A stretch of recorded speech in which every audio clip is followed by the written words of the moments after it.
တခါတော့ကတော့ကိုအုပ်ချုပ်နေတဲ့ဘတ်ဆူရာကာလို့ခေါ်တဲ့အင်အားကြီးတဲ့ချင်းသေးတကောင်ရှိခဲ့တယ်။သူဟာတနာညာတာမှုမရှိဘဲအခြားတတဝါတွေကိုအကြောင်းမဲ့တတ်တဲ့တနေ့မှာတတဝါတွေအားလုံးဟာချင်းသေးကိုအညံ့ခံဖို့အတူတူလာခဲ့ကြပြီ။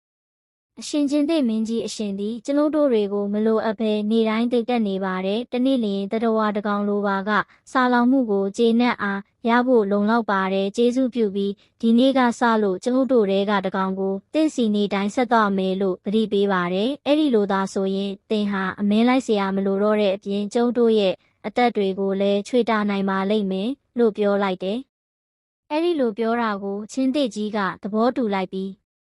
းမှန်ပါတယ်ဒါပေမဲ့ကျွန်ုပ်တင်တို့ကိုသတိပေးလိုက်အောင်မယ်နေတိုင်းတတော်ဝါတကောင်ကိုငါမရရင်တော့တင်တို့ကိုဆက်ပြီးတက်လက်ရလိမ့်မယ်လို့ပြောလိုက်တဲ့သဘောတူညီမှုနဲ့အညီတတဝါတွေကမဲခွဲဆုံးဖြတ်ကြပြီးရွေးချယ်ခံရတဲ့တတဝါကိုချင်းသေးစီပို့ပေးကြတဲ့ဒါကြောင့်အခြားတတဝါတွေဟာချင်းသေးတိုက်ခိုက်မှာကိုမကြောက်ရွံ့ရတော့ပဲတောထဲမှာခြေဥတဲ့ရာသွားနေကြတယ်တနေ့မှာယုံတကောင်ရဲ့အလှဲ့ကိုရောက်ခဲ့တဲ့သူဟာချင်းသေးရဲ့ကူစီကိုထွက်ခွာလာခဲ့တဲ့အခါသူ့ရဲ့ခြေလမ်းတွေကိုနှီးနိုင်သလောက်နှီးအောင်ရှောက်လာခဲ့တဲ့လမ်းမှာရုံငယ်ရည်ရင်းတွင်ကိုအမှတ်မထင်တွေးလိုက်တဲ့အနားကနေအောက်ကိုငုံကြည့်လိုက်ပြီးသူ့ရိတ်ကိုသူမြင်တော့အစီအစဉ်တစ်ခုကိုစဉ်းစားမိလိုက်တယ်မကြရှုံးနိုင်တဲ့အစီအစဉ်ငါမှရှိတယ်ငါချင်းသေးကိုလှည့်ဖြားပြီးသူ့ကိုတရားလို့ရမယ်လို့တွေးလိုက်တယ်ဒီလိုနဲ့ယုံကချင်းသေးရဲ့ကူစီကိုအရင်ကထပ်ပိုးနှီးပြီးတောင်ရှောက်ခဲ့တယ်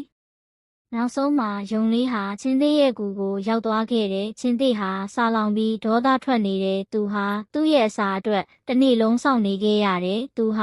သူ့ရဲ့နှုတ်ခမ်းကိုစာလောင်မှုနဲ့လျက်လိုက်ပြီးနောက်နေ့မနက်မှာတတဝါတွေကိုများနိုင်သလောက်များအောင်တက်ဖို့စဉ်းစားနေခဲ့တယ်သူဒီလိုတွေးနေတော့ယုံကချင်းသေးစီကိုချင်းကပ်သွားပြီးကြိုးကြိုးနွန်နွန်နဲ့ဦးညွတ်ကာရဝပြုလိုက်တယ်ဒေါသထွက်နေတဲ့ချင်းသေးကတင်ဟာတော်တော်ညံ့တဲ့တတဝါပဲနောက်ကျယုံမကပဲတော်တော်လဲသေးငယ်တာပဲပထမဆုံးငါမင်းကိုတက်ပြီးငါရဲ့စာလောင်မှုကိုဖြေဖြောက်မယ်ပြီးတော့မှငါကိုဒီလိုလုပ်တဲ့ကြံတဲ့တတဝါတွေအားလုံးကိုတတ်မယ်လို့អော်လိုက်တယ်အဲ့ဒီအခါယုံလေးက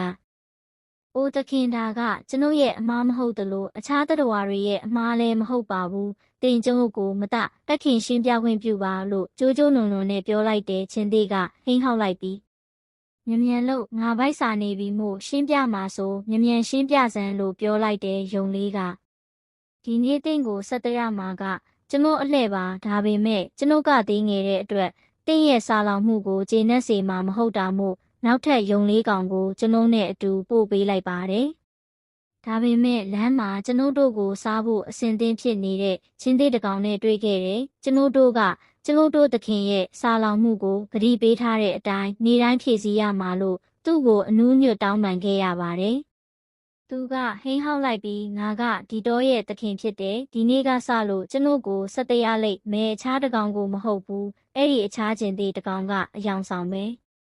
ငါပြောသလိုမလုပ်ချင်ရင်သူ့ကိုငါနဲ့ခွန်အားချင်းရှင်ပြိုင်ဖို့အတွက်ငါရဲ့စိန်ခေါ်မှုကိုလက်ခံခိုင်းပါခွန်အားဖို့ရှိတယ်လို့တက်တေပြနိုင်သူကဒီတော့ကိုအုပ်ချုပ်ရမယ်တင်တို့တွေကတကောင်ကဒီသတင်းစကားကိုသူ့စီပို့ဆောင်ဖို့ငါခွင့်ပြုတယ်ကျန်တဲ့အကောင်တွေကိုတော့ဒဆခံအဖြစ်ခေါ်ထားမယ်လို့ပြောလိုက်တယ်ယုံကကြိုးကြိုးနွန်နွန်နဲ့ဒါဟာကျွန်တော်နောက်ကျပြီးမှရောက်ရတဲ့အကြောင်းပါကျေးဇူးပြုပြီးတင်အကောင်းဆုံးဖြစ်မယ်ထင်တာကိုဆောင်ရွက်ပါလို့ဆက်ပြောလိုက်တယ်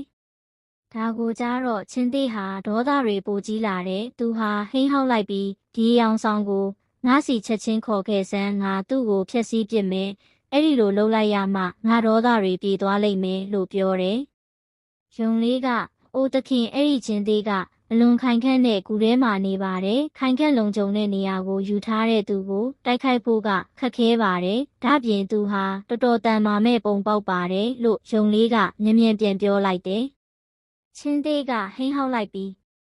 းဒါကမင်းကိစ္စမဟုတ်ဘူးငါကိုသူ့စီအခုချက်ချင်းခေါ်သွားစမ်းပါလို့ပြောတယ်အဲ့ဒီနောက်ယုံလေးကချင်းသေးကိုသူ့လမ်းမှာအမှတ်မထင်တွေ့ခဲ့တဲ့ရေရင်းစီကိုခေါ်ဆောင်လာခဲ့တယ်ရောက်ချင်းယုံလေးကရေရင်းစီကိုညွှန်ပြလိုက်ပြီးအိုးသခင်ကျမတို့ကတင့်ရဲ့အင်အားတွေကိုယုံမားဖွယ်မရှိပါဘူးချင်းသေးကတော့အဲ့ဒီလုံခြုံတဲ့နေရာမှာပုန်းနေပြီးလို့ပြောလိုက်တယ်မိုင်းမဲတဲ့ချင်းသေးဟာရေရင်းအနားပေါ်ကိုမတ်တက်ရက်လိုက်တဲ့အခါအောက်ကရေထဲမှာသူ့ရဲ့ပုံရိပ်ကိုမြင်လိုက်ရပြီးသူ့ကိုစိန်ခေါ်တဲ့ချင်းသေးဖြစ်မယ်လို့တွေးလိုက်တဲ့သူကသူ့ပုံရိပ်ကိုစွမ်းအားတွေအမျက်ဒေါသတွေနဲ့ ဟိန်းဟောက်လိုက်တယ်ဟိန်းတန်ကရေတွင်းထဲကနေပဲ့တင်တန်အဖြစ်ပြန်လာတယ်ဒါကိုကြားတော့ချင်းသေးကဒေါသဖြစ်ပြီးသူ့ပုံရိပ်ကိုတိုက်ခိုက်ဖို့ရေတွင်းထဲကိုခုန်ချလိုက်တယ်ဒီလိုနဲ့ချင်းသေးကြီးလဲရင်းနစ်တေဆုံသွားခဲ့တယ်